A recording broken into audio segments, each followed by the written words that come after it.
At the same time, I find that it's much easier to talk about the situation or the current struggle of the Palestinians, to talk about them in this country than it is in the United States, for example, where I find people much less tolerant and much more Zionist to a certain extent. Do you find that to be true? Yes, this is also true. This is, however, this applies especially to American Jews and to their allies who try to be even more Jewish than Jews themselves. I'm not even talking about the evangelical Christians. And I had the same experience, and I think that I can explain you the reasons for it. Here, the Zionists of Palestine, except very small fanatical fringe, know the price which they and all of us will have to pay for our oppression. Not only the next war which they are prepared to fight, but also, let us say, a reserve service, which is for a person who really is in a combat unit, not all cakes and beer. I don't mean now oppression only in Gaza, but I mean simply training of armor units. You can imagine how much sweat, unpleasantness, dirt, and so on it is. Now, the American supporters of Zionism or of Israel really have all the pleasure, and they have not the trouble. If there will be war, it will we and, of course, Arabs who will get killed and who will suffer. If there are the usual burdens of the conquest, such service of the in the army and many other things, it's again the people who live here are suffering. The Americans, supporters of Israel, do not even suffer financially, because by now the Jewish appeal gives Israel peanuts. If you want to know, $90 million per year in the last few years. All the money remains in the United States to subsidize IPAC and similar things. So what the supporters of Israel in the United States do is to put their hands into the common American pockets and subsidize Israel with federal money, which costs them very little. This is because of this, they don't feel a real connection, such as the conqueror who settles in West Bank feels because he lives here. In addition, there is what I call their Freudian problem. You see, the more they support Israel and live in the United States, the more they must feel guilty. Not because of the crimes of Zionism, but that they are not true to their Zionistic belief. If they are Jews and supporters of Gush Emunim, they should be by right settling Silwan by now, and yet they are in the United States. So they compensate, exactly like in Freud and in every psychological system. But in one respect, Zionistic dream has come true. And this is not contradiction of its being evil. You know, evil things can also become quite natural. We have now, among the younger Likud supporters, both of not only those who support it really, but those who, let us say, really support their sport team and in the spare time are for Likud, quite natural Israeli chauvinists. Why not? Israel, the people who have been born in Israel, let us say many of them, even their parents are born in Israel, they have the same right of being crazy chauvinists as the Americans who supported General Schwarzkopf. And they have absolutely no psychological problem with crashing the heads of Arabs in Gaza or of going for the next war.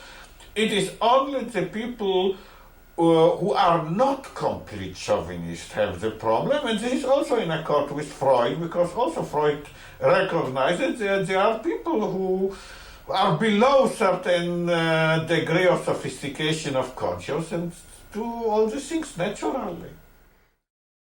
Very well, if you excuse me adding something, of my visit when I was quite young and was doing my postdoctorate in the United States, to the American South, to Mississippi, Alabama, Georgia, and northern Florida, which was done in '62, much before the civil rights campaign was won.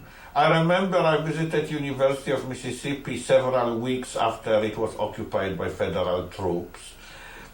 And I discovered that many Southerners, and of course during the time that all these restaurants were segregated, and you could see on many restaurants labels like no blacks, no dogs, or even worse things about the blacks.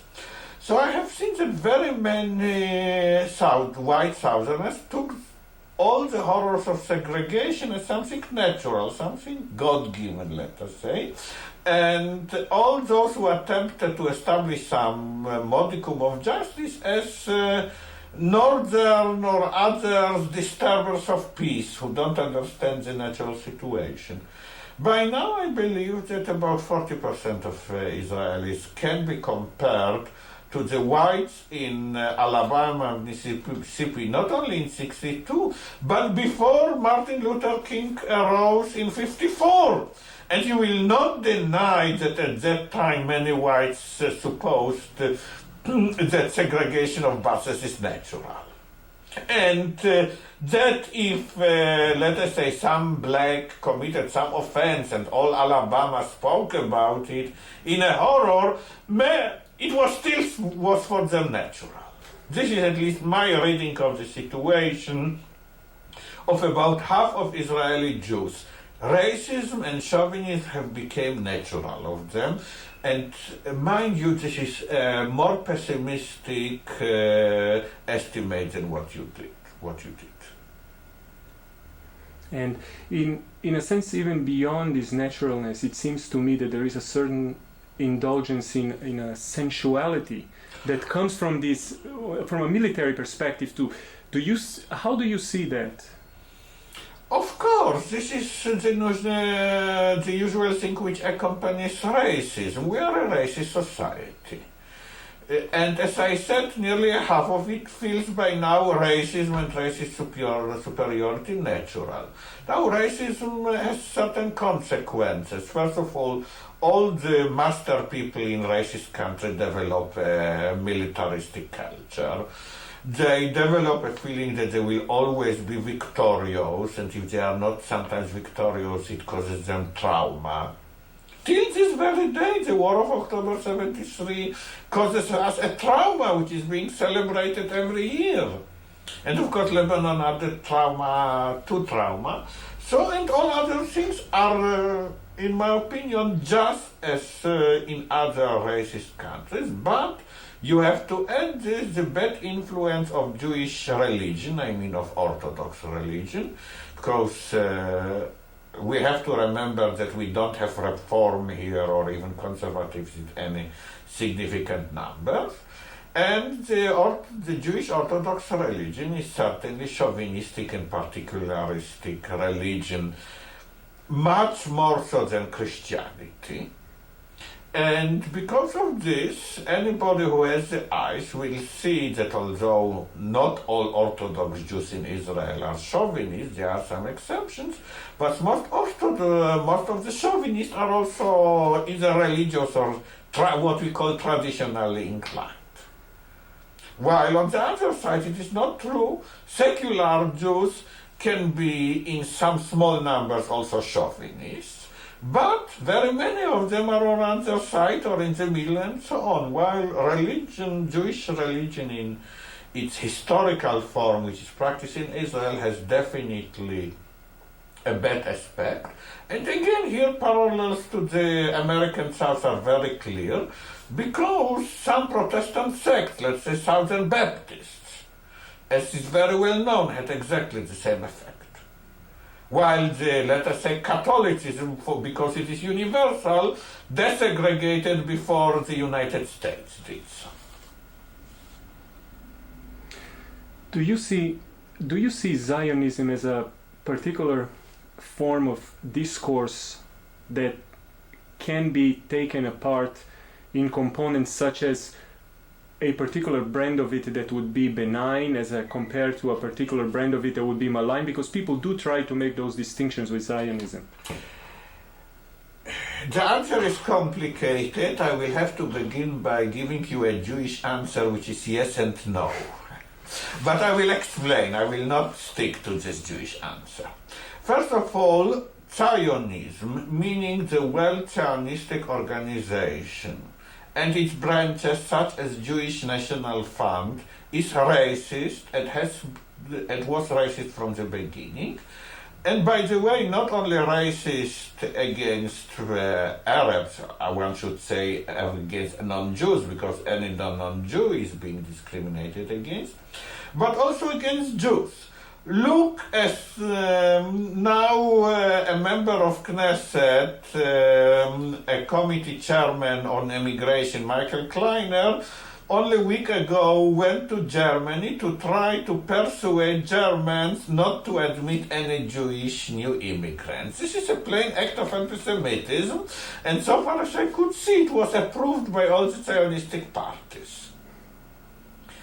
Jewish National Fund, it is a racist organization which, I am not speaking about confiscation, but buys land in order to make it an area only for Jews. After it buys land and rents it only off to the Jews, then the Jewish renter is forbidden even to sub-rent a room for a non-Jew. Such an organization in the United States, of course, would be considered racist if it would do to Jews the same thing which is done here to non-Jews. Because of this and many other things, there is no doubt in my mind that Zionistic organization, and all its components are by definition racist because they participate in racist organization. Nevertheless, one has to remember that there are degrees of racism. Not all racist groups, let's say not all groups in the United States which we will describe as racist, are of the same degree of virulence. You can make your own American scale or you can make a world scale. It is the same thing if there were fascist regimes. Nevertheless, Italian regime was not as bad as the Nazi German regime, and you can make such comparisons. Therefore, I would say that although all the Zionistic movement is racist, the degree of racism and also other components, let us say you can be a racist organization and not wanting to expel all Palestinians. You can be both racist and also bid for transfer, to expel on principle all the Palestinians.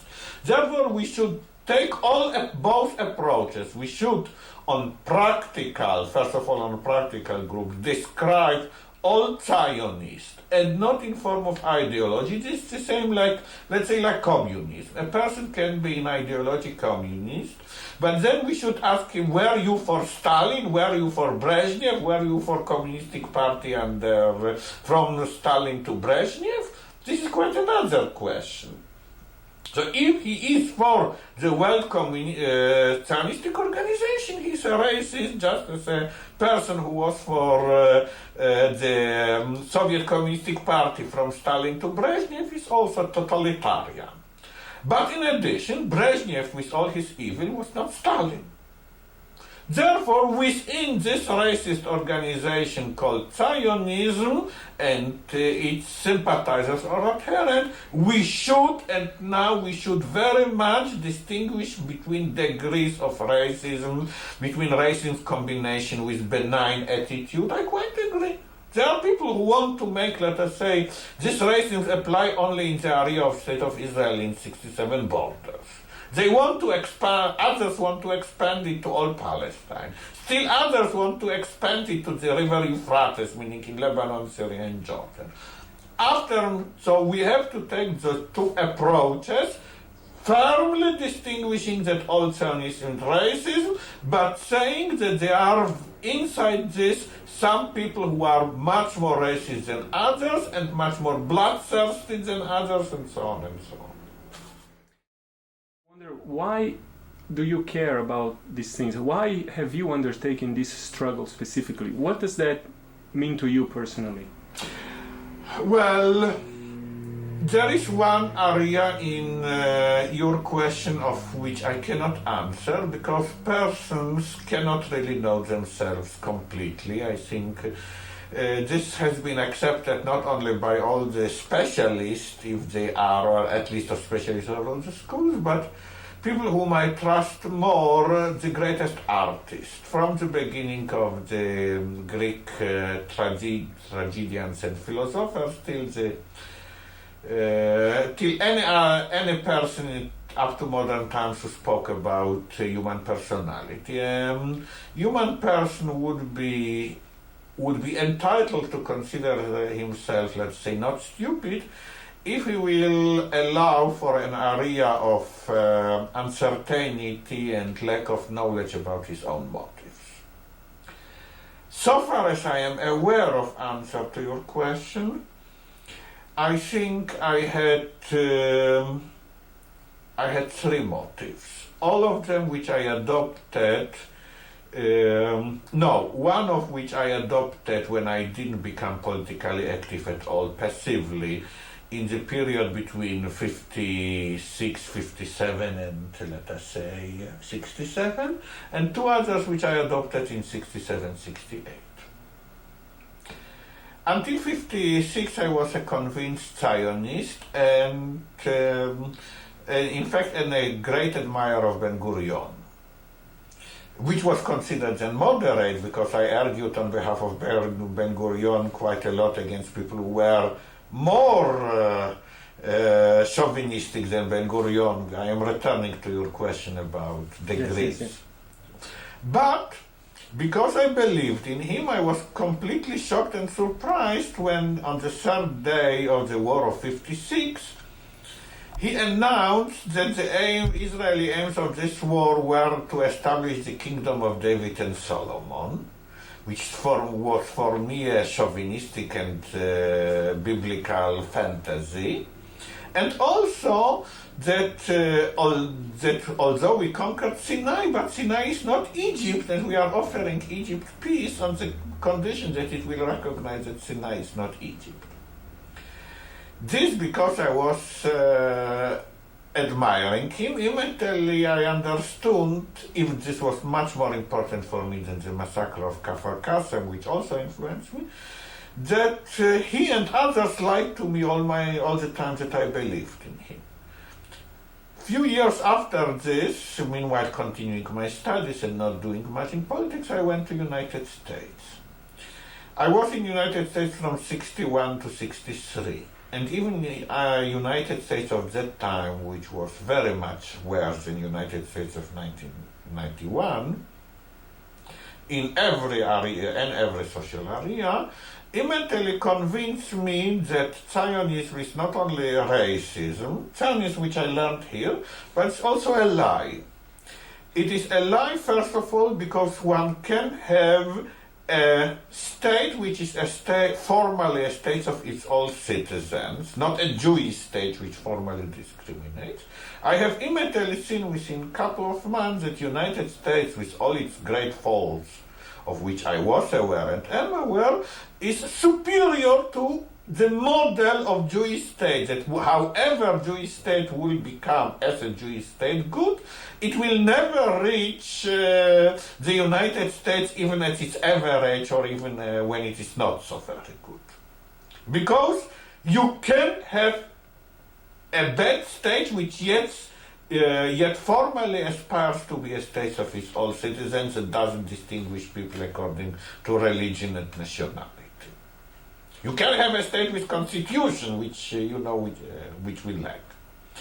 And I also understood quite at once that all what Zionism is saying about Jews, after all, Zionism is saying that Jews who live in diaspora are not normal people, are nervous, have diaspora mentality, have all kinds of inherent qualities, which only the Jews who are educated, like me, you see, in the Jewish society, are natural, are normal human beings.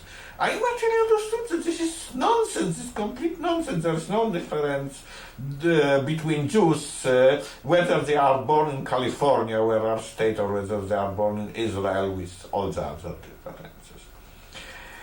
Now, two things happened in '68, of which I am conscious.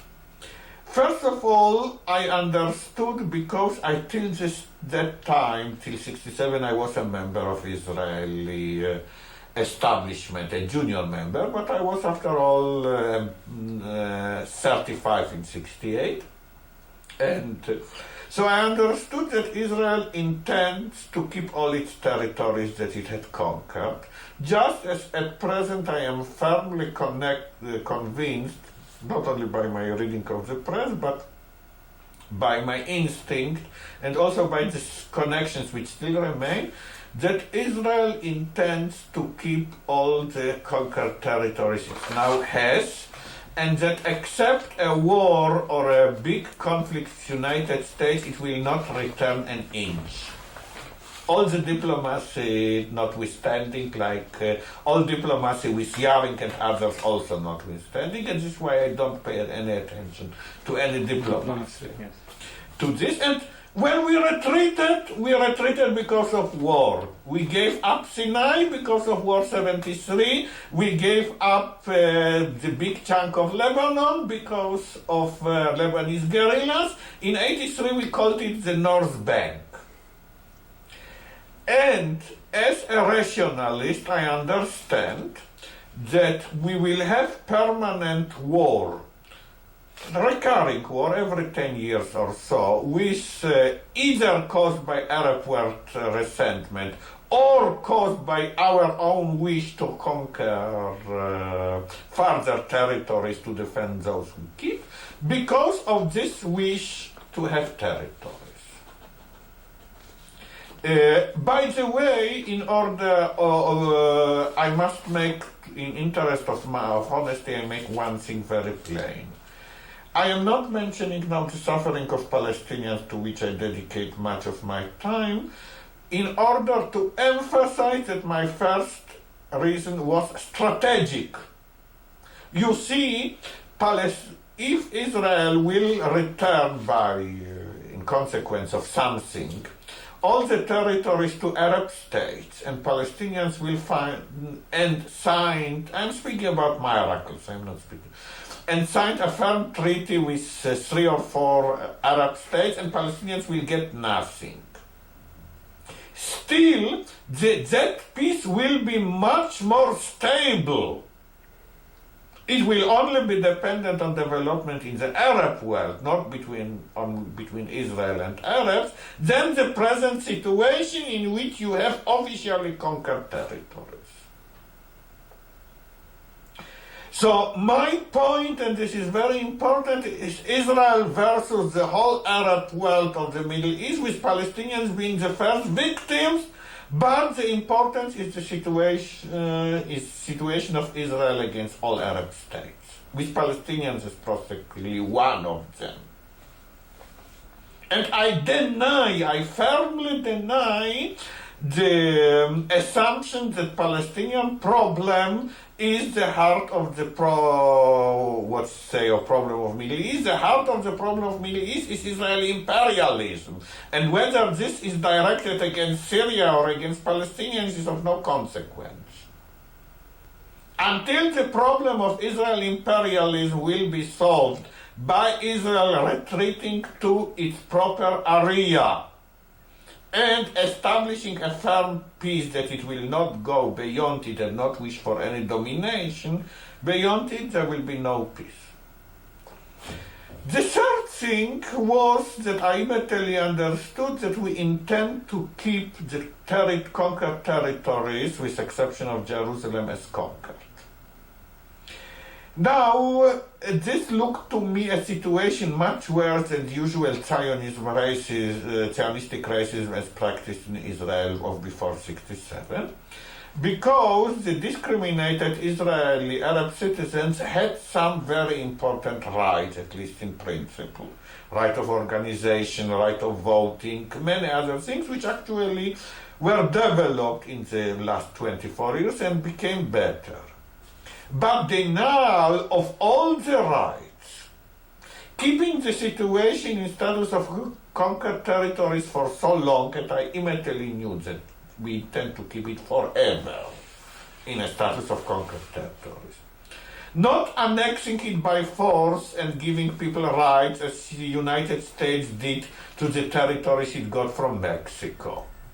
And not very rapidly developing independence as United States did to Japan and Germany. How long it took both of them to become independent.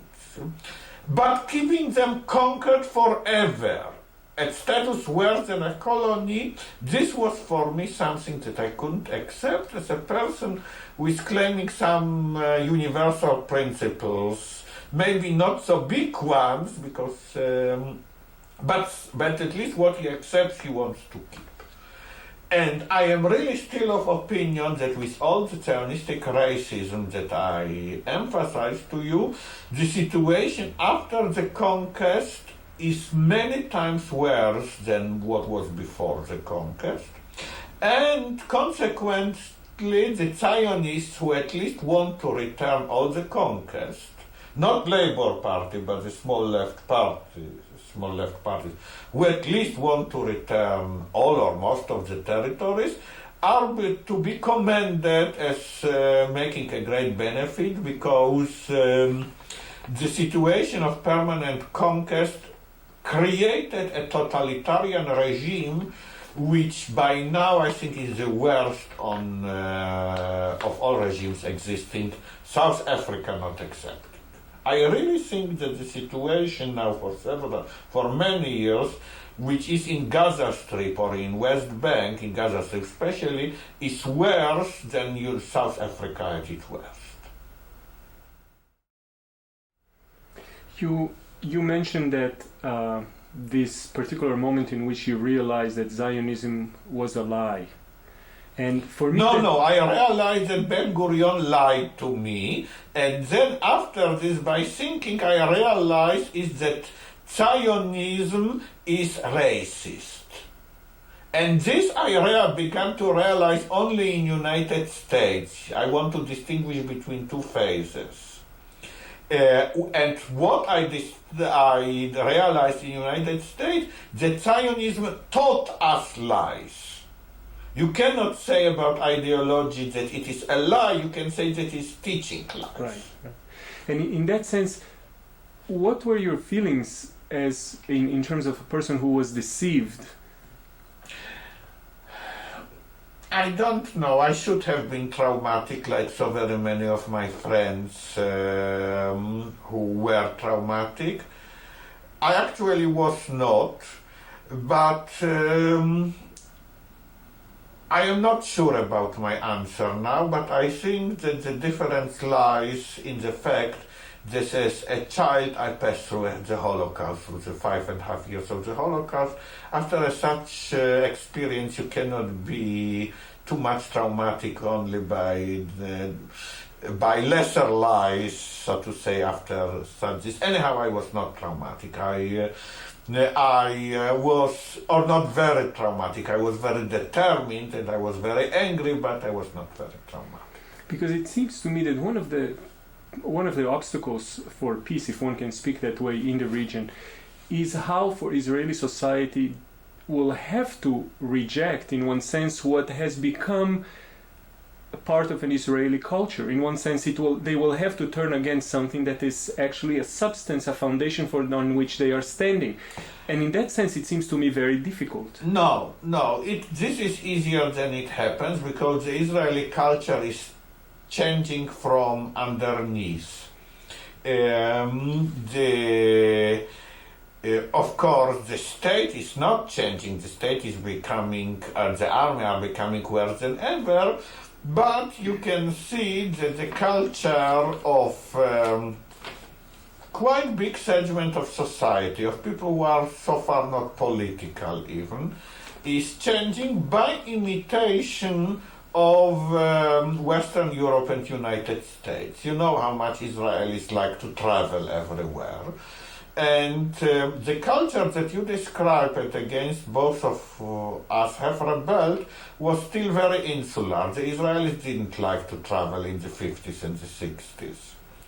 The travel introduces to very many different outlook, even if the different outlook begins with dances. Still, 30 or 40 years ago, Israelis danced only their own particular dances and didn't follow the fashion of New York of a year before. So I find that under the frozen surface of politics, there are great changes. They will not take place, they will not be realized before the next crisis. But even on this, I am more optimistic than you are. You see, the Israeli culture is based first of all on a faith or on a belief in our absolute military superiority because we are Israelis.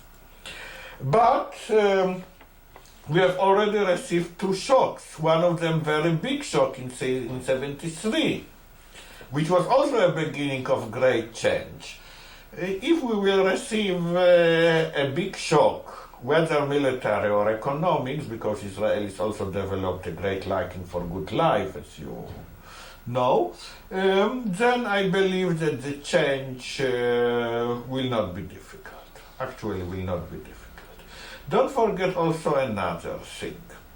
The cleavage between religious and the secular, and the fact that the people associated with our worst outrages are religious, let's say Gush Emunim or other people, who are, as everyone knows, also want to impose Jewish orthodoxy on us. On this I am sure you will agree with me that more and more Israeli Jews don't want to follow Jewish orthodoxy and in fact are becoming anti-religious more and more. I think that taking a long term, that we are a declining power. But a declining power which senses that it's declining is very dangerous because it can, not only the way of South Africa under de Klerk is possible, but also the way, let's say, of Austro-Hungarian regime when it was declining, or Tsarist Russia when it was declining, is possible. Other examples also can be given, which is that our rulers will first try war, a really big war. But if we will fail, if we will be victorious in that war, this will be the biggest calamity that can ever happen. Because then really the chauvinism will be let loose. But if we will be not victorious, I'm not speaking about defeat, Israel cannot be defeated so long as Arab world is not democratic, also for strategic and military reasons. But if we will not be defeated, if we will, like in 73, if it will be a stalemate, then you will see here a very deep change in which many people will renounce or have to renounce chauvinism, and we will not be the first society in the last few decades in which it happened. If you have seen only in this August and before such a great change in Soviet Union, and would have believed this, so I assure you that it will also not be very difficult in comparison in Tel Aviv too. You talked earlier about...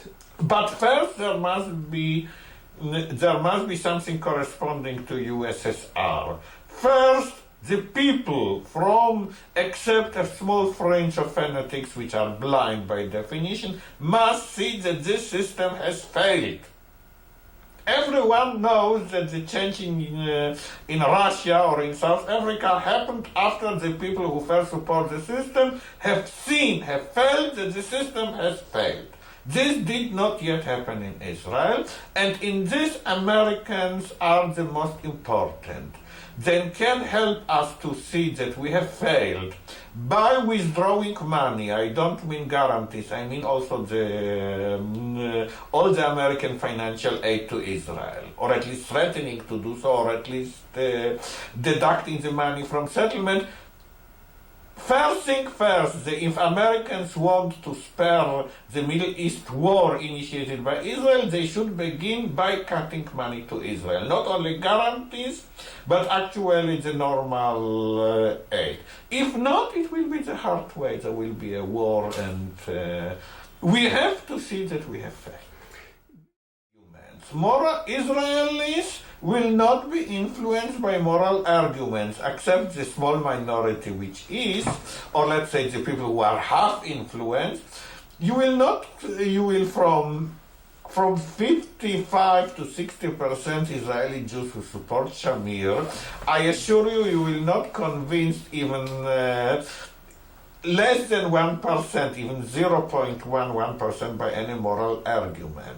But you will convince them either by appeal to their pockets, to their standard of living, or otherwise by the cruel argument that there will be a war, some of their relatives will be killed or will be wounded, and it will be all for nothing. I didn't mean by moral argument, of course. One of the things that I want to point to you very strongly, that by now the number of Israelis, so to say, who can be convinced by moral arguments has been reached. The ranks are closed on this, and no one. And again, you can take American parallels. You can take, let us say, the civil rights in the South. First there were freedom rights, and there were argumentation, and there were strikes, and it all didn't help until the federal army came and imposed order. But after the laws were passed and the imperial and the federal administration imposed what it imposed, people were convinced. By what they were convinced? By force. It is true about Israelis, in fact it is the most true about Israelis what they are speaking about the Arabs. You know that the Israelis are always saying that Arabs understand the language of force. This is not true about Arabs in my opinion, or certainly not at all Arabs, but I assure you that it is true about all supporters of Shamir. This is exactly this, and again, something like this happens in every racist society. Racist society and totalitarian society can be convinced by force. The force can be economic, the force can be military. And when I say they must see that they failed, I meant only those two arguments. This is why I also oppose by now all the dialogues, dialogues not in order to clear up information and to arrange better, let us say, better ways to struggle so the Americans will not give money to Israel, but dialogues in order, psychological dialogues, that the two people should know each other, understand each other. There's nothing to know further. There's nothing to understand further. We are oppressing them, full stop. We are profiting from their oppression, full stop. Also psychologically profiting, not only, financially. As it happened in all such cases in history, we will be only convinced that oppression is wrong by application of force. The application of force can be easy, the application of force can be difficult. That is all what is there to say. But barring such extraordinary things, I agree that things are now irreversible until those things will happen. First of all, because majority of Israelis are supporting the policy of Shamir. The policy of Shamir and I should say also the policy of Sharon, who carries the policy of Shamir, because it is by now very difficult for ordinary Israeli not to settle in the territories. If you can settle in the territories almost without laying any money down, under situation which can be not really imaginable in United States, in which most of your housing expenses are paid by the government or given in loans interest free. Have you heard in United States that you are offered a third of the cost of your house but in a loan which is interest free? So normal people will not withstand again such a temptation. And therefore, if Israel has money, and still it has money, it will simply settle the territory and find the candidates. I don't mean, by the way, new immigrants. It's a non-issue for other reasons. Normal Israelis in their 20s, a couple with child or two children who want to have their own house or maybe even their own cottage, and they call it the racist exploitation quality of life. If you ask them why they are going to settle the territory, they call it, we want quality of life, we want a garden in which my child will be playing, and they are not thinking that, like other people also would not, that the land is confiscated from Palestinians. In addition, we have to face it that the Palestinian resistance, the Intifada, has failed. Not only because of Israeli oppression, but also because of the factors in the Palestinian society and in the Palestinian leadership. I am not interested in diplomacy, as I told you, but I am interested in the development, let's say, of common killings, in the lack of development of efficient guerrilla, also very apparent in Lebanon, and in the continuation of factions which are not only quarreling, which are fighting against each other. So there is no force to resist that expansion of Israelis into the territories. So because of this, more and more Israelis are settling there. There is more and more land and water and other resources expropriated.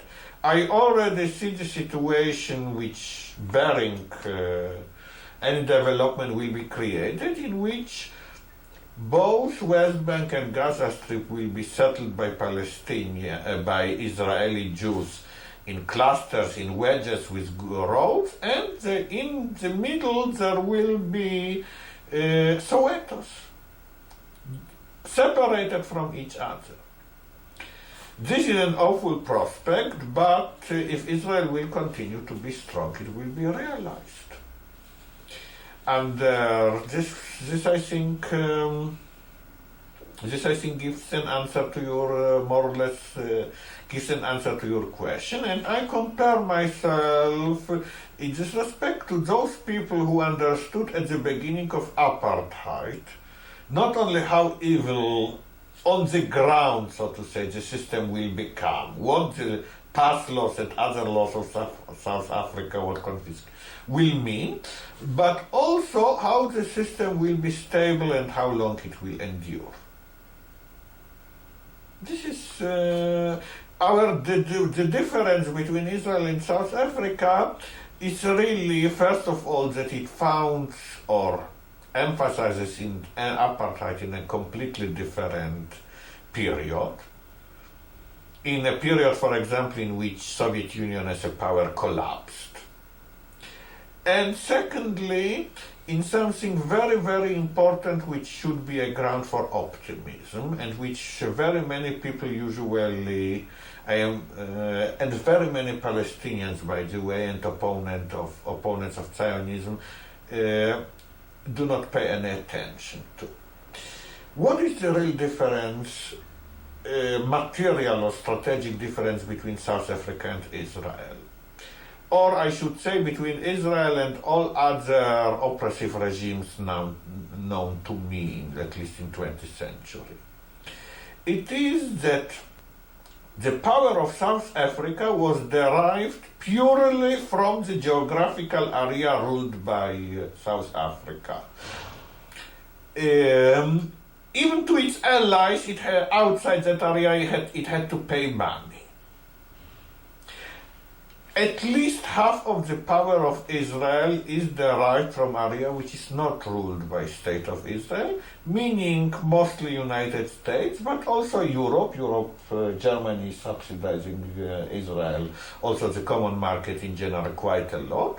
Other countries are also helping Israel. So it would be very much more easy to undermine the Israeli apartheid by establishing the true facts about it and applying to the people than it was to undermine the South African apartheid.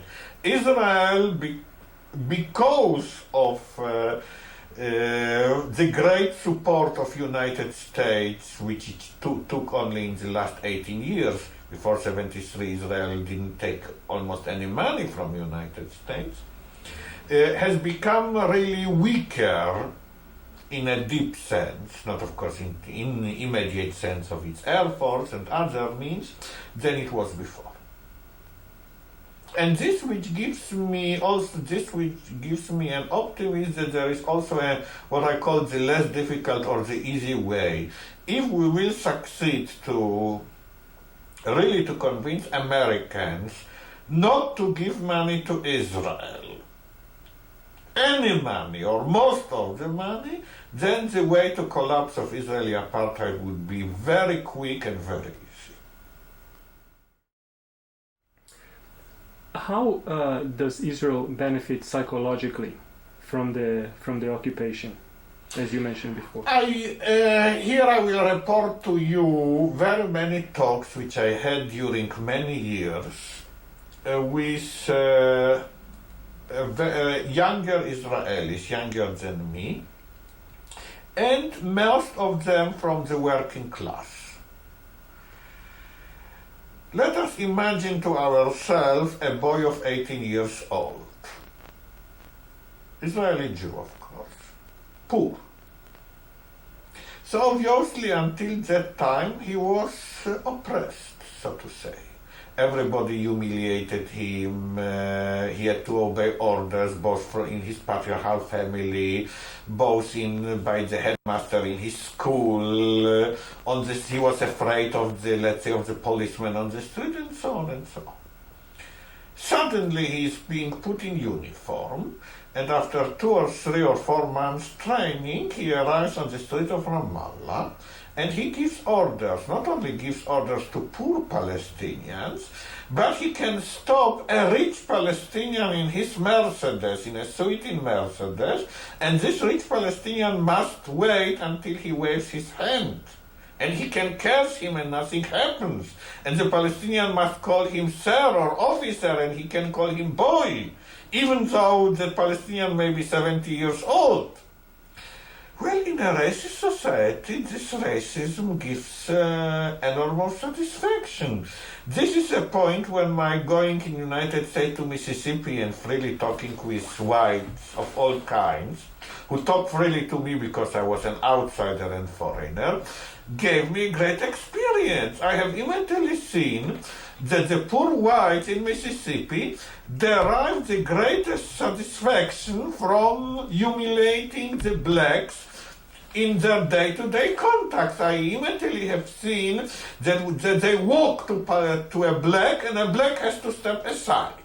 And immediately a smile appears on their face. Exactly the same smile, exactly the same kind of behavior happens here. He feels a master.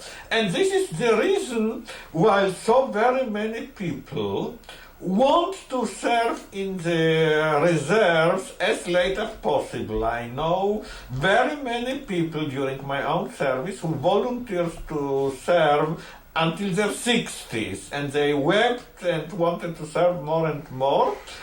not really as they pretended to help the army, but just to be on a street in a conquered territory and to feel a master. And in most cases, I have found by speaking to them that this is a compensation for their poor and deprived lives at home. Now, Israel, like in every society, especially I should say every modern capitalistic society, has quite enough of people who are deprived and oppressed and lack many things that they see in television. On the television in the usual sort of way, but in the situation of the territories, this is equivalent to a shot of heroin, or in case of young, of many shots of heroin, and this is confirmed by the very well-known fact that if you take the opinions by age of all the Israeli Jewish society, you find that the age from 16 or from 14 to 25 is the most chauvinistic and the most immediately anti-Arab. From 14 to 18, they are preparing themselves mentally to go to the army. You know, this is something that you would not believe, but it happened from the beginning of the Intifada. Just as an ordinary boy in his last months before being drafted to the army, just as he buys himself, or his father buys him several parts of socks so that he will to spare, he goes to special shops and he buys himself some additional pairs of handcuffs. So because the army gives a soldier only one pair of handcuffs, and if he will have to handcuff several Palestinians, so he will take out his pairs. Just as he will tear the army pair of swords, he will have another pair. So you see, obviously those people expect the day when they will handcuff other people. They develop, all of them, policeman mentality, and policeman mentality, let's say, of a white policeman in a black quarter in Detroit, let us say, or something like this. This is second thing which helped me to understand this was literary. I am a very great lover of literature, not only of Hebrew literature, but of word literature, and before 67, it so happened that I read many descriptions from modern British literature, especially, let us say, that famous essay of Orwell shooting at an elephant in Burma, how British felt when they went to Burma in the 20s or wherever, and when they were all, and I eventually found after 67 parallels. An Israeli boy, an Israeli Jewish boy, who was educated in his school that Arabs of Nazareth are citizens. They are maybe discriminated, but they are citizens. But immediately was educated that you can do to Palestinian territories everything. Majority of us want to continue with the conquest, while it is difficult to persuade those people morally. And also why you have to look on the situation also in terms of ordinary chauvinism. This is the first point that I emphasize, that in addition of Zionism encourages organization, you have by now ordinary home ground, let us say, chauvinists, who enjoy to compensate for their hard life by being superior over others. We have here again, to use American terms, the white rednecks which we grew ourselves of the American South. So there are a couple of things. First, of course, they are not only the ones who are poor or the ones who have been oppressed. I imagine that this kind of behavior would entice even someone who has come from a good background, who has not been Less so. By my observation, of course, every young person in high school feels ordered about it. So, but not only by my impression, but also by all Israeli polls, without any exception known to me, including very reliable poll, You have to accept the fact that the more an Israeli Jew is poor, the more he likes to oppress Arabs. There are, of course, oppression and so on and so on. By the way, the Sephardi Ashkenazi factor pales into insignificance in comparison with this reality. And again, who is taken to American army, the rich or the poor? You can, with all our specific factors, explain most of the things that are happening in Israel by appealing to experience of the general experience both of Americans and of other people in the same situation. Being in a tank and is the whole sensuousness of all those tools for yes, this actually happens more among the rich than among the poor. Yes, the worship of weapons and wanting to be a good soldier, and also, by the way, to use those weapons in a war. We should not deny the obvious fact that the Israeli young people at military age are chauvinistic in terms of wanting a war not only for expansion, but wanting a war, as they put it very often. We have been trained to do some work and we feel deprived if we didn't use our training in practice. What we were trained for going home, so they are saying. Yes, this appeals more to the richer and to the middle class. If you meant this, I fully agree with you. One of my more tragical experiences was to speak with very many people in 81, 82, before the invasion of Lebanon. And when I have found them really wanting to make a war not only for the usual chauvinistic reasons, but for simple military reason of trying the instrument on which I spent so much sweat and effort to make it perfect. I am not speaking about making a peace for sake of coexistence between the people, because we are far away from it. I am speaking about Israel making of peace in order that the situation will not be worse. Israelis are not ready to begin even to think about any form of coexistence, but they are ready to make, or if they will receive a blow, a peace, so that their own personal and state situation will not become very much worse than it is. So I am discounting all moral arguments when I am speaking about peace. And I am only thinking that the society is by now mature enough that it will receive a blow and will be afraid of 2-3 other blows following, will choose, let us say, to be for its own interests. Yes. Now, Zionism on everyday's life is not an important argument for Israelis, contrary to the United States. If you compare this with what we have now discussed, let us say, the pleasure in being a tankist, or the pleasure of ordering or humiliating or beating the Arabs in the territories.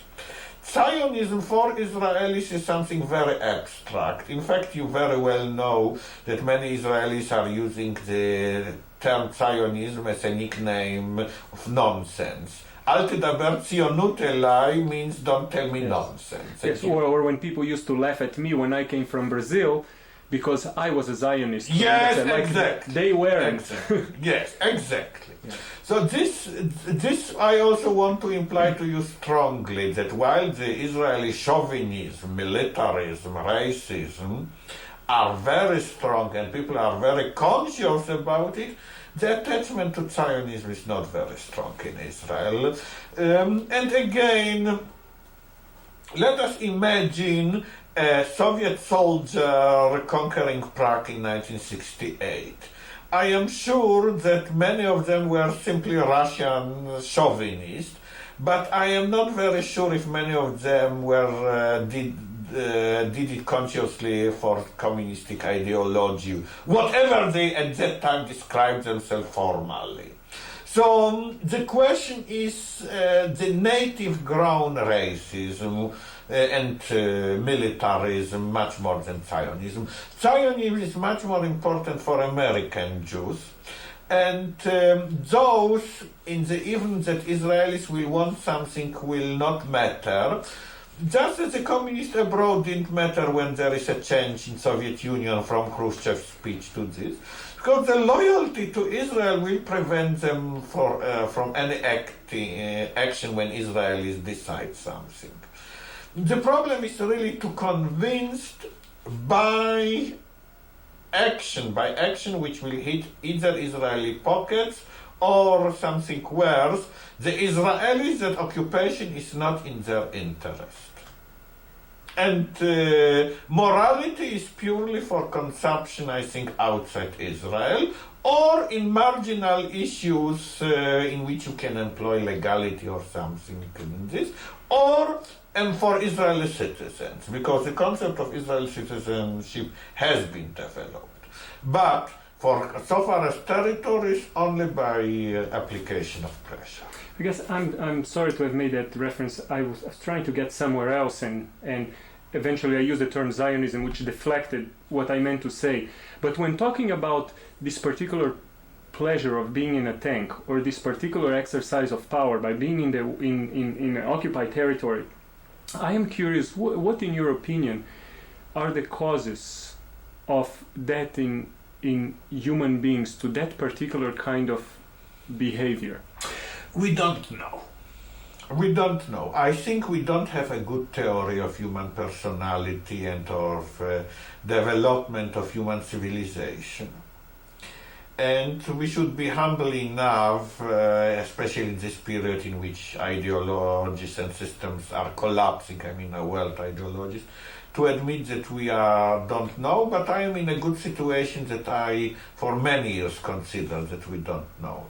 Therefore, I will limit myself to observation that all civilizations and all peoples and all religions were known when they had an opportunity behaved in a similar way. And not only in modern times, also in ancient times. So because of this, I think it is not a source of wonder that Israel, when it had opportunity, behaved so. But I will give you a proof that this can be combated and can be changed, but by force, which is that the same Israelis who were until 1973 against Egyptians and considered Egyptians cowards, and were against the smallest withdrawal on the Suez Canal, yet at the same time, in 1977, after the war of course, fully supported the peace with Egypt, which was only signed when we returned them all the territory which we conquered. So because of this, and this could be very well seen, and because of this, I will tell you my own opinion what is the particular source among Israelis of that feeling. We are a militaristic nation. We were so before 1967. You know how much time an Israeli spends in the army, in preparation to the army, in reserve service, and so on and so on. We are a militaristic nation not only for evil, as we both mentioned, but also for good. For good means that we respect strong enemies. Once the Egyptians have shown themselves a strong enemy, and don't forget, please, that if you count all the Jews killed in Palestine from, let's say, 47 or even from the 30s, then the majority of them, a very big majority, was killed by Egyptian army simply because it was so big. It is so big. And you see, you will not find very many Israelis who will want to make a war on Egypt. You will not find very many Israelis who, without a peace, will want to enter Hezbollah areas and make war on Hezbollah. And Hezbollahs are not moderate, as you know, but they are militarily strong, and because of this enjoy respect. The tragedy of all Israeli wars and of ours, the real tragedy and of our treatment of Palestinians, is that we are not afraid of Palestinians. Palestinians have failed militarily completely, with the one exception of Battle of Karama, which happened very long ago, and you cannot remember one battle. I am not now speaking in moral terms. I condemn terror, and I think that Palestinians have right to guerrilla activities conducted against soldiers and settlers. But both the evil terror and the good guerrilla activity can be discussed in terms of efficiency. And it is an easily observed fact that Palestinians are completely inefficient in all their military actions, being whether justified or not justified. I will not enter now reasons. There are social reasons for it in Palestinian society itself. I will only mention one. The Palestinians don't criticize their military activities. They only create shahids, as you know, and martyrs cannot be criticized on principle, as we, this is our source of strength, are engaged day and night in military analysis and military critique, even of heroes, even of martyrs. But the fact is that we feel contempt to Palestinians. And this is one of the reasons why occupation has to be broken from outside, as I indicated, because we not only hate Palestinians, but we also feel to them contempt, as general society. Very many people hate Hezbollah or Syrians, but they don't have any contempt of them because they know that they are military strong. And this is one of the things that I several times brought that I regard as a failure of Palestinians, that they never created any successful guerrilla. If, let us say now when we are here, if they killed in one ambush an Israeli soldier and the whole outfit falls in Israeli hands within, I think, 3 weeks, this is not a success, however you define it. And since I also follow the press, I know how it's by their own stupidity. I will not it's not important to enter into the details. Palestinians didn't create any military force. Because of this, they are not held in honor by the militaristic Israeli society. In relation to this last question, do you think that, again, not that this is not to say that women, for example, are not partaking of this pleasure to a certain degree, militaristic, but do you think that this desire to be a good soldier, or this desire to be with the weapons, or this desire to oppress somebody else, has a relationship to our socialization as men? Yes, and to our or at least more majority of the society, there is now a feministic revolt against this, into keeping a woman in its place as only either mother who provides a soldier or the faithful wife, the Israeli type which appears in all the so-called Israeli films of the brother Barabash, so on, which are by now laughed at, or in all the Israeli bad literature, there is by now also good literature, the woman who only cultivates her husband, the officer or the soldier, who tries to make life easy for him and so on, so that he will be a good soldier, doesn't have any proper life. Of course, you are quite right. And in this respect, the movement brought from the West of real feminism, which is also a revolt against this militarization of the male and the female, is very strong. However, those things will take time. The myth of the Israeli male as a person who is first of all to be tested by being a soldier, which is apparent in all areas of Israeli life. The first, if you, let us say, ask about, let us say, a successful lawyer of the age of 50, you first of all bring the fact that he served in paratroopers, or something like this. I don't mean discrimination against Arabs who didn't serve. I mean that, and what is more, there is an additional aspect to it. You know very well that many units of Israeli army, the good units, the special units, are voluntary. You cannot be drafted to paratroopers, you have to volunteer, and many are actually rejected.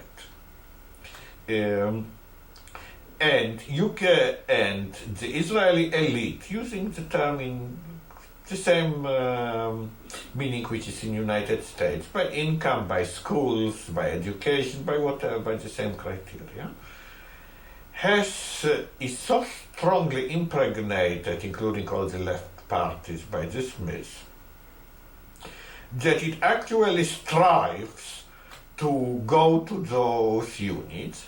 Young people from rich homes pay a lot of money when they are 16 to 18 in order to take courses of training so that they will pass the tests for voluntary units. And as a consequence, in every Israeli war, the proportion of the victims from the upper class is about 10 times higher than the national average. You see it in university, you see it in kibbutzim, you see it if you analyze the number of victims in North Tel Aviv versus South Tel Aviv, or any rich quarter and so on. I don't remember now all the details, but I assure you that this is fact of all Israeli life for many years, that the elite is very militaristic, and it believes that that it is expected from it to pay for its privileges by providing victims during the war, and it does so. Like, again, Junkers in Prussia. Like the graduates of Eton or of Oxford and Cambridge among the English in the First World War. And so on and so on. You can find other this. The Israeli elite believes, and the other people also believe in the same thing, that it is a lot of the son from a rich or family to train and so on, and to strive to go to the special elite unit. And this is also the way to further success. And this is true, with the exception of natural science, when obviously this cannot apply. Any other form of success is very much dependent on your army service. You asked this even about the ministers, in the Likud, ministers who are more militaristic than labor ministers, they are quite often being attacked because they didn't serve in Palmach or in paratroopers or whatsoever way. Labor ministers, they all were, in all kinds of units. No, this is, and again, you come again to the same point. This has to be broken from outside. This myth that we are strong, first of all, military strong, and if you only allow us, we will win everything. I will tell you something that I would not have dared to tell you if it was not published in the papers only 2 weeks ago. Less than 2 weeks ago, but which I heard many times in '68, and but which is so ridiculous that people would not believe. About 2 weeks ago, this General Gonen, nicknamed Gorodish, who was the failed commander on the Southern Front in '73, died. And many memoirs and reminiscences were published about him. Among them, a fact which I myself heard in '69 from his own lips when serving in reserves. He made a speech to many soldiers, which I also attended and heard. that not only we will conquer the Cairo, if necessary, within less than a week, this is nothing for us, but if only we will be given enough money from America, we will conquer Moscow.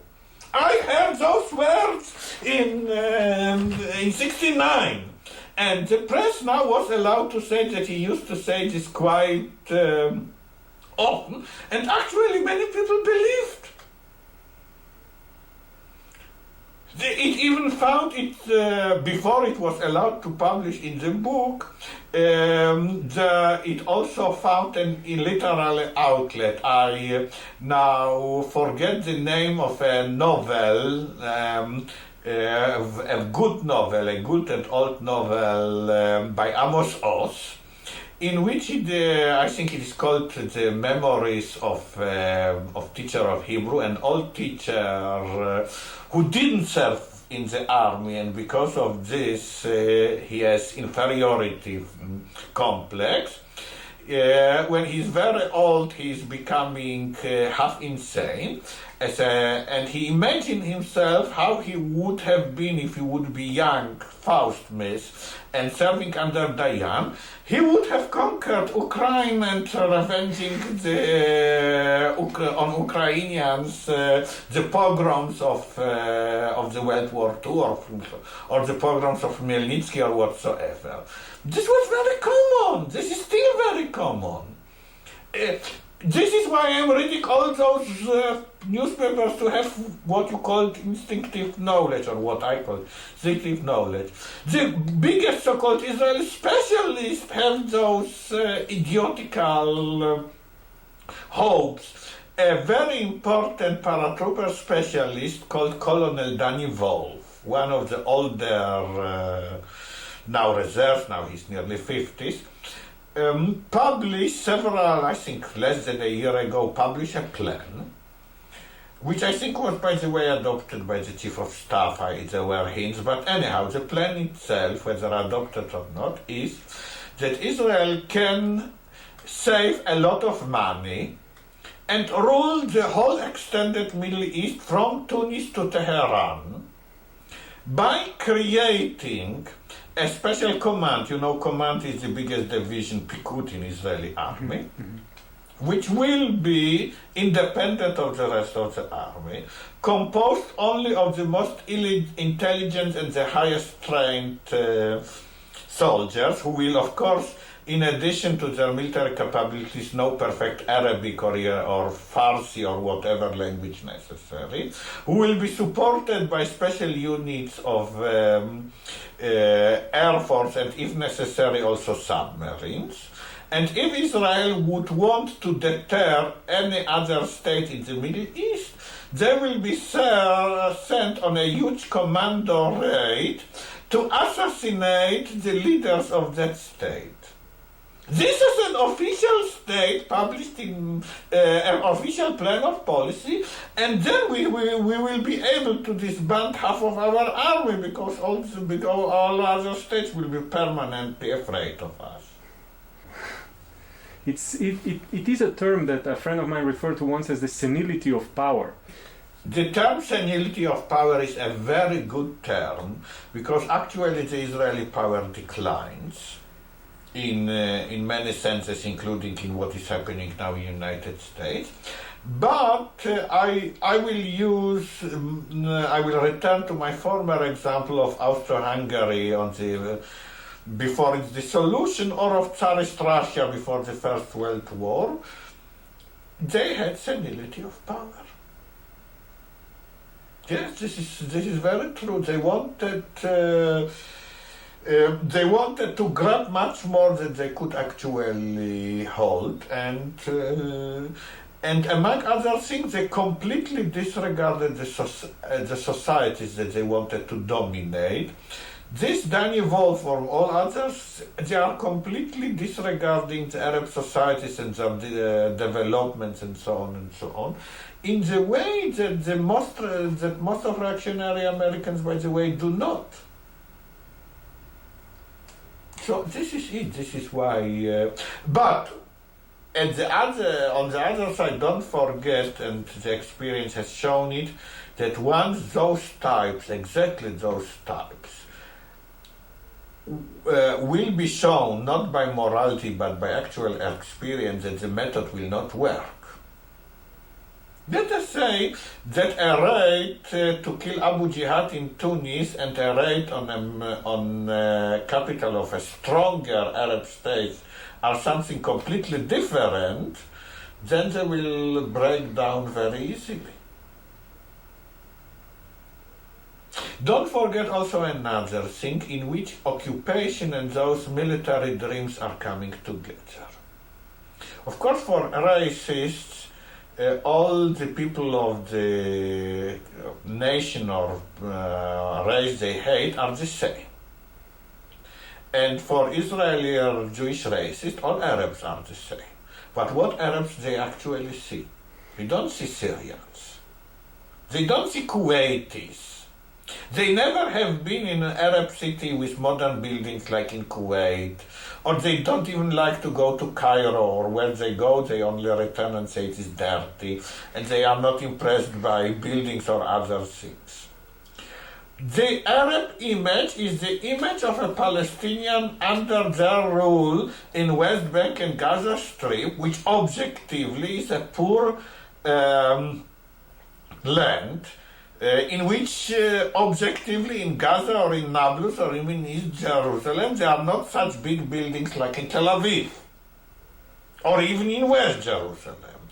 So because of this, it is easy for an Israeli racist to be racist not only to Palestinians but to all Arabs. I still remember speaking with such types returning from Beirut in '82 and saying, gosh, there are higher buildings in Beirut than in Tel Aviv. It was a discovery for them. What is more, I will tell you an old story which at the time I didn't understand, which is in '65, in my capacity of a lecturer, I still was not even a professor of organic chemistry, I was present in a chemistry congress here in Jerusalem, which was attended by American professor of chemistry who returned from a visit to Baghdad, completely scientific one. And on my side was a professor of chemistry, my colleague from my own department, an Iraqi Jew who left Iraq during the great expulsion of 52, 53.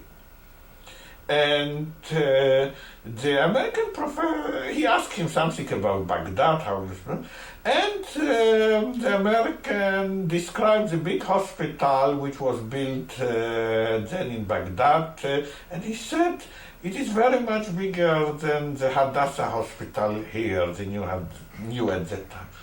So his first reaction of my colleague, the Iraqi Jew, was, what?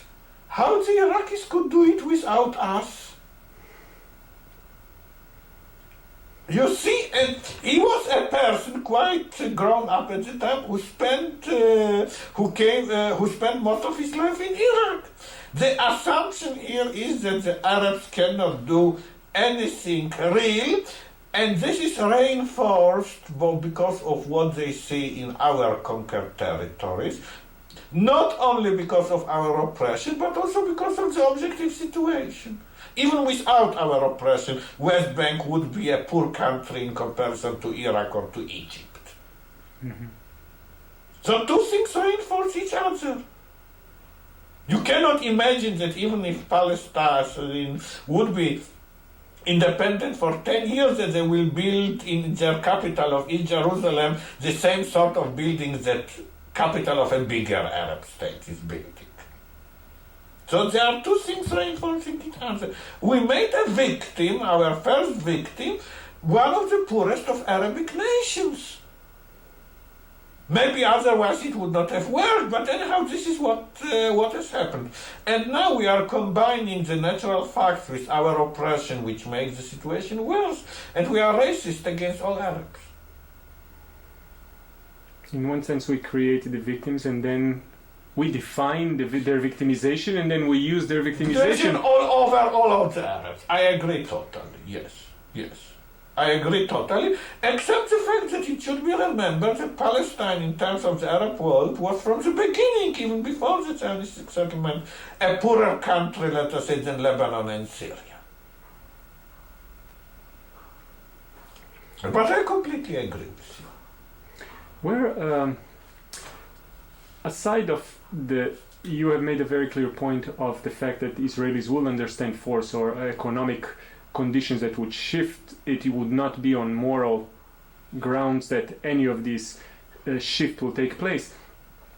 On the root level, in Israeli society, do you have any hope or in that sense suggestions of where one could be active in a way to, from the inside, to propel a kind of change, even in that particular non-moral way?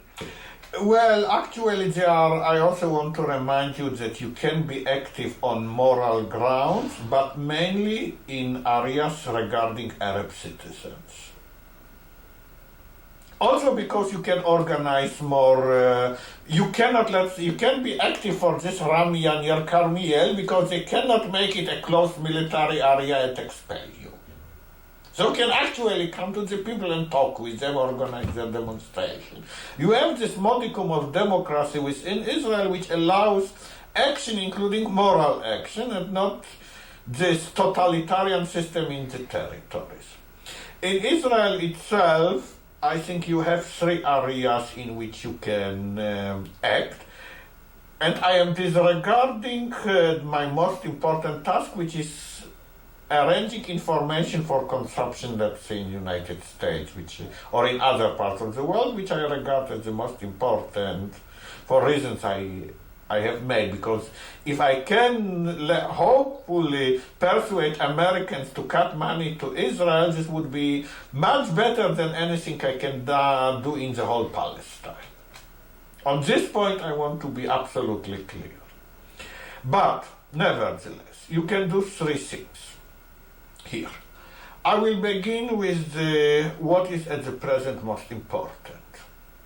You can argue in Israel on many areas in which conquered territories and the fate of Palestinians are not involved and which nevertheless are important for introducing more democratization.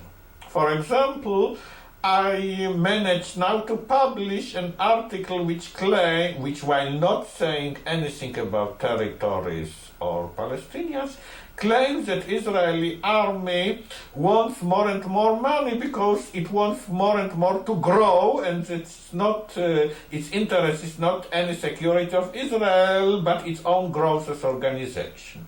I regard this as an important thing. I could only publish it by consciously omitting the territories. I published an article in Haaretz only 9 days ago, on 4th of October, in which I claimed that the myth used by Shamir that Roosevelt and Churchill could have prevented the extermination, the Holocaust of European Jews, if they would have bombarded the concentration camp, is pure myth. That the extermination could only be prevented by victory over the Nazism. You know how this myth is being used in America by putting guilt feeling against Americans. Although again I couldn't mention the American Jews, I still could publish something. You can damn it in limited areas, but still important. You can make a campaign for democracy within Israel and for destruction of the myths, which are very important. You can fight militarization. For example, very many women journalists are fighting very strongly against, let us say, the idea that a male who is a good soldier is also a good husband, and so on. So this is the first area. The second area, which only began in the last year, because only in the last year a significant segment, a minority of Israelis, understood, and only because of the increasing settling, that we are in the territories forever unless prevented from outside. So you can put now before the people the choice, if we want to keep the territories, let us forget diplomacy, forget solution, forget international conferences. Let us say we are not democratic, like Professor Kimmerling said about a month ago. We are not democratic, we should not speak about the state of Israel, we should speak about Israeli state comprising all the territories. And the important struggle is to give more democracy and more civil rights to people who have no democratic rights, no civil rights. This has become, this is in my opinion very, very important. In my opinion, any victory, which still didn't happen by the way, in which we'll give, even by Israeli government, but by law, not by grant which can be revoked, by a law which will give rights to people of territories. Let's say rights forming associations, even if those associations will be at the beginning literary associations, quiet demonstrations. But anyhow, remove as many areas as possible from the unlimited power of military governors and secret police and transfer them to something which is governed by law, as actually Americans and others did in the conquered Japan and conquered Germany, would be now, until the big change will come, the best thing that we can do. Because no diplomatic solution, in my opinion, will succeed in anything. Except if first there will be another change. And the third area is the most painful one. You see, much of the left, of the non-Zionistic left, has also undergone what is, in my opinion, a process of degeneration. And I say this because truth comes before friendship and before common struggles and so on. In fact, the biggest danger to left all over the world is that because of feeling of friendship and comradeship, they don't want to say the truth about themselves and their comrades. They lost the sense of connection both with Palestinian society in the territories and with the Israeli society in Israel proper. And they lost it for very good reasons, which nevertheless resulted in calamity.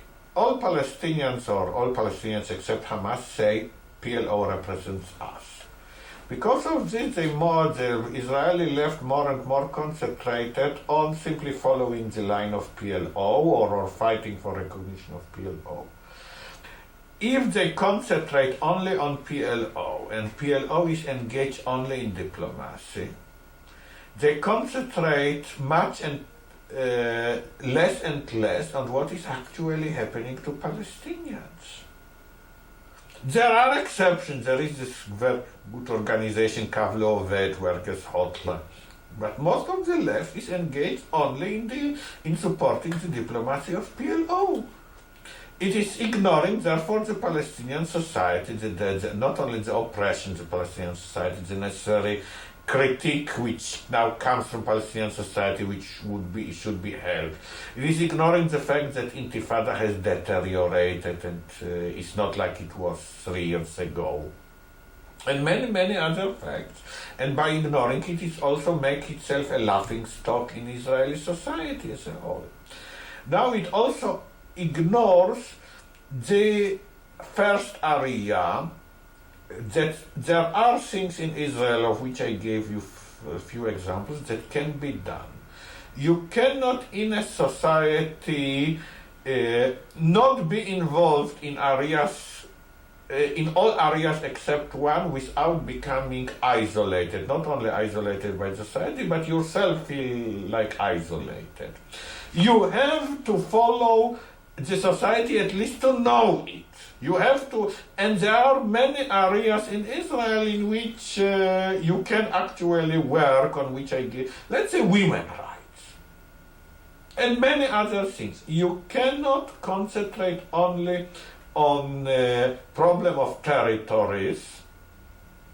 To give you another example, which is connected with all the Arabs, one of the biggest dangers discussed in the Hebrew press, including the best from the end of May, is the danger of Israeli preemptive war on Syria, against Syria, which is also a danger for Palestinians because, as many people have said, Amos Kenan, for example, on last Friday, during such a war, it is easy to arrange a transfer.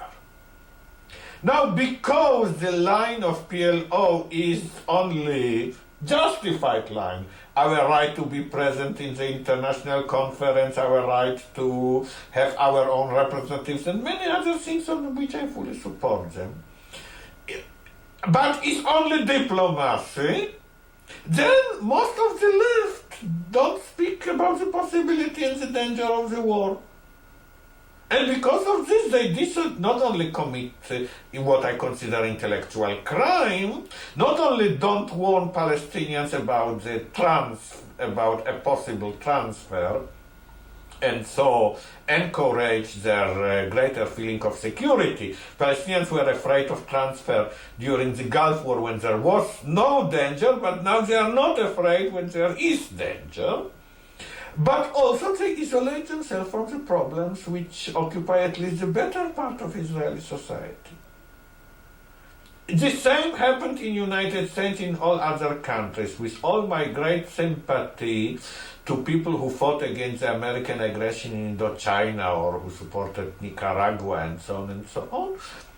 You can see that people who also don't address themselves to the internal problems of United States become marginal, become isolated, become useless. You cannot. With all the justice that was on the Vietnamese side and so on, you cannot simply ignore the democratic or the social problem of American society. And if you do, the penalty will follow. I will also add to it another one. You cannot ignore the Arab world. You can, in fact, you are limiting the guilt of the imperialistic guilt of Israel if you only picture Israel as being oppressor of Palestinians and or of Lebanese and so on, and if you ignore the root question or the root problem that Israel wants to dominate the Middle East. Let us say something that only happened a few days ago, that Israel, in its so-called overflight of Iraq, also has overflown Lebanon, Syria, Saudi Arabia, and Jordan. Let us say that Israel has a problem in Iraq. I don't believe, of course, that it has, but let us say. What right has Israel to overflow for Arab countries? What did Israel in Syria actually by overflowing it? Close the cameras? Now, you will find that the left is completely unconscious of this problem. If it is a little conscious about Iraq, which is not a problem because the next war will be against Syria, not against Iraq. No, I feel justified in calling it degeneration.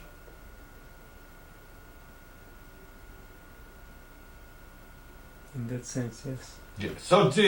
So my third area is that the Israeli left has to undergo a renaissance. It is too much at the old left, too much of mentality of people of the left of the end of the 60s, beginning of 70s.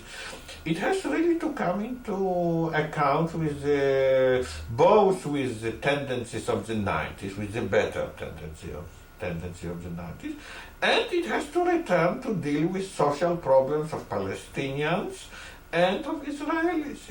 It has to be cured from what I call its diplomatic illness. And mind you, its diplomatic demands are justified. This is not the point. But by making a good international conference, A and Z, the beginning of the end of all your political fight, is nonsense. In that sense, do you think the work of Yesh Gvul answers to that observation you make? To some extent, yes. It has been worked.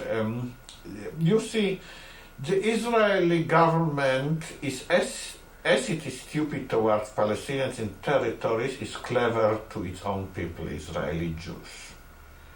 And because of this, the number of Yesh Gvul people who are actually going to military prison is smaller and smaller. So Yesh Gvul has to find other outlets in which it will carry more constructive work. It cannot become one-issue organization, which is also to some extent fossilized organization. Yes, I do say so. At the beginning, Yesh Gvul was very important. I have great respect for what Yesh Gvul did during Lebanon. But then it went to sleep because there was no problem. I'm not blaming it, I am blaming. Then it again during first year or year and a half of Intifada, it did wonderful work. All right, it has to do something. I would have respected Yesh Gvul very much more if you would have tried to do what I described to you. To attack the army as organization, to attack the army on many other grounds, which will be new and new again. You cannot become ritualized. And in many respects, I am sorry to say that Yesh Gvul has been ritualized. Do you think that there is work to be done among the Israeli young that do not know even the recent history of the past 40, 50 years, which are very relevant to their position today in the army and in the Israeli society? Among the elite groups, yes. They are very keen on history, and the work actually is done. But it is done mostly by people who are not politically active. There is an enormous interest in Jewish history, including both Palestinian history and in Jewish history in all periods. And there are a lot of books on all periods of history being published in Hebrew, which are truly revolutionary and very influential. And it is only a pity that this whole work is done by scholars who are simply interested. Because again, people who are so concentrated on international conference or whatsoever cannot even perceive the importance of writing for the high school students in Tel Aviv about the destroyed Arab villages in language they will understand now. And so, on this point, I am, however, moderately optimistic. History is flourishing in Israel. There is a new, much more honest school of Jewish history in all its aspects. Books, articles, researches, and so on are being published all the time. And the minority of the young who have intellectual curiosity actually know very much more about the expulsion of Palestinians in 1948 than I knew when I composed this. Let's say the book of Benny Morris in Hebrew. Maybe it's not the best book, but still it is not a bad book. And it is a bestseller. It's a bestseller. It was published in a very centrist edition in Amovate. It is by now, I think, in 4th or 5th printing. It is very much sold by the young, bought by the young and read by the young. Or I will tell you another story to show you that the same thing happens in all areas of history. A person whose name actually escapes me, his family name is On, a self-taught scholar of biblical times, published several months ago a book which had quite a success, claiming that the books of Judges and of the first Samuel have been falsified by late editors, but in looking into them, you could see that the regime of the Hebrew original regime before the establishment of the kingdom was an anarchic and democratic regime. I don't agree with all his conclusions, with some of which I agree, but the book is quite big, scholarly, but adapted to the style of the young. But I assure you that for a young person to read in this book that he was deceived about the historical parts of the Bible may be as decisive as for me to learn that I was deceived by Ben-Gurion. And such books about every aspect of Jewish history are being now published. In fact, I would like to mention, by way of addition, that the Hebrew literature and culture generally is flourishing in Israel, and that almost the whole culture is on the side of opposition. We don't have by now even one first-rate writer or poet or playwright who from the right side, from supporters of Shamir. If you go to a theater, especially if you go to see an original play, 90% of the audience will be in opposition to the present line of the government. This is a very important point for long-term development. Before this, it was not, the situation was not like this. In the old, let's say 30 years ago, the most important Hebrew poet was Uri Tzvi Greenberg, who was extreme right. By now, you don't have people like this. By now, all Hebrew literature on all levels, which has, of course, reached some degree of competence, the settlers are also producing some form of poetry, but we are all laughing and comparing it to the social realism of the communists in the 40s. All the real culture is produced by opposition. In the long range, it must influence people. Even that the present is a source of confusion. Many of the, let us say, tankists or paratroopers are also readers of very anti-chauvinistic literature. Well, again, it has happened in other nations too. But at the same time, we have the case of Derech HaNitzotz, in the sense that they have published and they claim that yes, there is freedom of disseminating information provided nobody is paying attention to that information. And when somebody, what do you think about that? I think that they are a group of absolute fools. I have just received from Tel Aviv their last paper, Edgar Challenge. This is a paper which doesn't say anything about Israeli society and except isolated cases also about Palestinian society. It is really something that intelligent person will not like to read. This is their own fault. This is their own fault. I had dealings with them for a long time until I despaired with them. I think, and what is more, you see, they were not, although I support, of course, free publication for anyone, which includes Kahanists too, which they don't support. But anyhow, what they were arrested for is not for their paper, but for taking money from PLO organization. Which I, not only on the ground of law, but also on other grounds, don't support. So I think that they are completely wrong in everything, and mistaken in whatever they are saying. And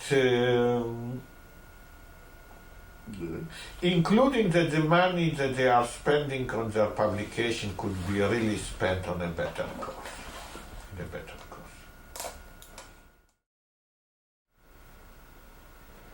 Israelis are today talking a lot about this particular law that does not allow them to connect with the Palestinians. But not Palestinians, with PLO. With the PLO, right. And do you think that in one sense it could be said that A.B. Nathan's best work that he has done to date is being this particular thing now because he has brought that discourse to the public? No. I don't think so. On the contrary, he's now not very popular. You see, the public didn't come to accompany him to prison and so on. This is, you see, first of all, let us face it. Abi Natan went to meet Yasser Arafat. Yasser Arafat is not popular in Israel, not only for bad reasons, but also for good reasons, because he gives so many stupid interviews, which appear on Jordanian television, which everybody sees, that he cannot be... if, let's say, I read today in Haaretz, in my Haaretz newspaper, and I've seen yesterday when visiting my friend's home, Yasser Arafat on Jordanian television, saying that there are 72,000 Palestinian prisoners in Israeli concentration camps, when the real number is about 13,000, I cannot really, or that 7,200, exactly divided by 10, you know, Palestinian women aborted because of Israeli poison gases, is again completely irresponsible number, and so on and so on. I cannot treat that person completely seriously. I recognize that he's a leader of Palestinians, but I also recognize that you cannot make a campaign of public support with meetings with Yasser Arafat. He lost all his credibility in Israeli public. So I think that the normal political procedure is to try issues on which you can proceed some distance, or if not, not. As I told you, I don't apply to Israelis or majority of them with moral arguments. In addition, the whole issue of meeting with PLO is in practice non-issue, meaning that you can meet with PLO. They sit on the other side of the table. There are many conferences. You can, of course, knock with your head on the wall and say, I met Yasser Arafat. Everyone knows that Faisal Husseini and Hanan Ashrawi went to Algiers and spoke in Algerian, in PNC, in their Congress. And of course met Yasser Arafat. What is the difference between them and Abi Natan? They didn't say it.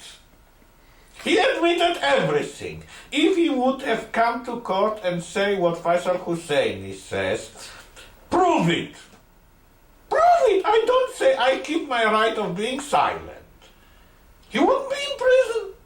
Now, how you know the old joke in all the nations that the condemned on the scaffold was wanted to make a last speech, and he was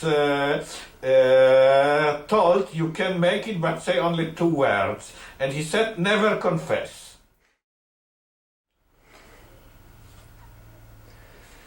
Is there something you want to add to all these as a final thought before I turn it off?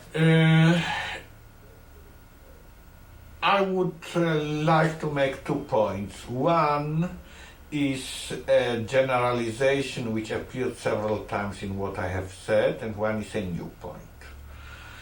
The generalization is that in all the worst that Israeli Jews are doing, and maybe they will do even worse thing in the next war, we are behaving in what can be called natural way. Natural doesn't exclude the evil, meaning that many other peoples have behaved in the same bad way in our situation. And the way to analyze us is a social analysis of a normal but evil society, and not to concentrate on unusual features which may exist also in other societies, but do not contradict that all societies are basically normal human societies. The second important and new thing is that we should look, and this is the key to understanding, of Israel plus the territories as a mini empire, with Israel being the mother country and West Bank and Gaza Strip and southern Lebanon being the colonies. And to compare this mini empire to the bigger empires of France, England, and so on. This will immediately resolve the contradiction between the totalitarian regime in West Bank and the relatively democratic, with racism. The United States was democratic also when it was racist, regime in Israel proper. Because England and France proper, the mother countries, were relatively democratic in the 19th century. In fact, they became more democratic. But at the same time, they acquired empires, and of course the empires were in contrast completely undemocratic. This is the way, again, of pulling the present situation into normality. And by this you resolve the contradiction between the situation in Israel proper and the colonial, worse than colonial, I would say, situation in conquered territories. I think that in this seeing Israel as as a mini empire, as imperialistic, and actually, as I said, wanting to conquer a bigger empire, there is also a seed of optimism. Because I am aware that many people outside Israel, in America for example, will think that what I am proposing is, as they say, bad for Jews or bad for Israeli Jews. Israel has actually a future, a good future, but only on one condition, that it will completely renounce imperialism and racism, and first of all imperialism. Therefore, the biggest enemies of Israel are those who from outside it are supporting Israeli imperialism. And this is my answer to all those who are saying that people like me are against Israel. It is the people in the United States who support Israeli imperialism are really the biggest enemies of Israel. And that is the argument of Chomsky also, very clear. With my friend, you know. Yes, yes. Yes, very true. With all the honor I have to him, I think that on this point I express myself more directly. Yes, well, you're working on different grounds than he's working to. Yes, he's spreading himself also very greatly, but still he's spreading himself. Yes. תודה רבה לך, מה, זה בסדר, תודה גם לך ששאלת אותי שאלות, אני לא כל כך לעתים קרובות זוכה ששואלים אותי שאלות לעניין, לכן גם קצת, אומנם אני עייף מאוד, אבל נהניתי לדבר איתך. בדרך כלל כל כך מבלבלים לי במוח על peace process ועל כל מיני דברים כאלה, שאני גם נעשה עייף פי כמה וכמה וגם מרוגז. כן. אז אני באמת גם שמח לשמוע ממך ששאלת אותי באמת שאלות שנתנו לי אפשרות לדבר על